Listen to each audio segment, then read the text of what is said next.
Hai, Assalamualaikum warahmatullahi wabarakatuh. Saya Leoni Revica Fitri dengan NIM 2323130105 dari kelas 2D Fakultas Ekonomi dan Bisnis Islam, Program Studi Ekonomi Syariah.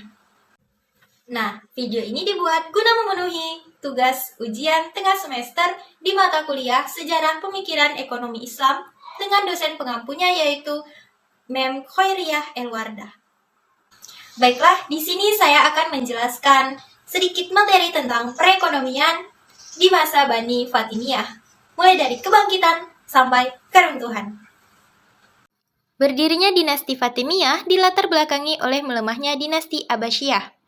Kemudian Syahid bin Husain al-Samaniyah yang bergelar Ubaidillah al-Mahdi mendirikan dinasti Fatimiyah yang memiliki aliran Syiah Ismailiyah dan satu-satunya dinasti Syiah dalam daulah Islam.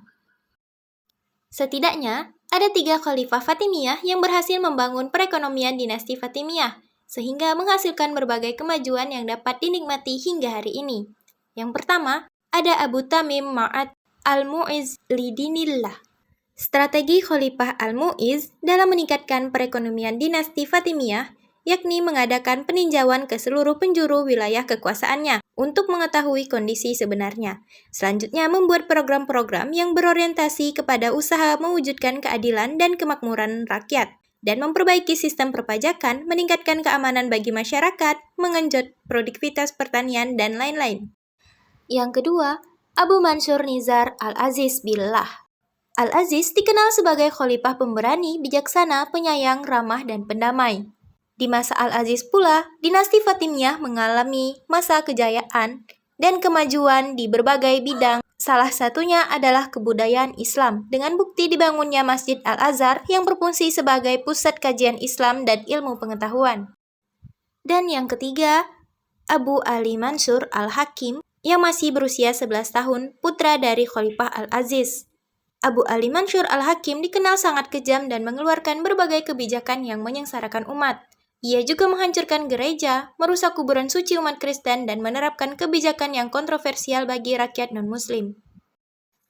Nah, bicara tentang kemajuan ekonomi dinasti Fatimiyah, ada 6 faktor yang mempengaruhi kemajuan ekonomi dinasti Fatimiyah.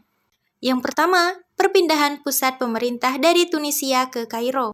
Yang kedua, penggalian sumber pemasukan ekonomi dalam segala bidang. Nah, itu ada 3. Yang pertama, pajak. Yang kedua, al-jawali atau jizyah, yaitu pungutan yang diwajibkan kepada orang-orang kafir. Yang ketiga, al-makus, artinya pajak bea cukai yang diwajibkan bagi industri-industri. Faktor yang ketiga, pengelolaan bidang-bidang pertanian, perdagangan, dan industri secara terpadu. Yang keempat, kepedulian yang tinggi terhadap ilmu pengetahuan. Yang kelima, hubungan dagang yang harmonis dengan dunia non-muslim. Dan faktor yang terakhir yaitu pemberian toleransi yang sangat tinggi terhadap masyarakat. Oke, kita sudah sampai di materi terakhir yaitu kemunduran atau keruntuhan ekonomi dinasti Fatimiyah. Secara umum, setidaknya ada 4 faktor penting penyebab kemunduran ekonomi pada masa dinasti Fatimiyah, yakni yang pertama, kebencian berlebih dan politik diskriminatif terhadap masyarakat Sunni. Faktor yang kedua, kehidupan Khalifah Fatimiyah yang melampaui batas. Faktor ketiga, perang salib. Dan faktor yang keempat yaitu rapuhnya politik keagamaan Khalifah Fatimiyah. Oh iya, kemunduran dinasti Fatimiyah juga terjadi karena faktor eksternal, seperti serangan bangsa Normandia, Bani Saljuk, Bani Hilal, Bani Sulaim, dan serangan Salahuddin al-Ayyubi. Salahuddin al-Ayyubi meruntuhkan kekuasaan dinasti Fatimiyah dan setelah itu mendirikan dinasti Ayyubiyah. Mungkin itu saja penjelasan materi tentang pemikiran ekonomi Islam di masa Bani Fatimiyah dari saya. Lebih kurang saya mohon maaf karena kita masih sama-sama belajar. Saya ucapkan terima kasih. Wassalamualaikum warahmatullahi wabarakatuh. Dah.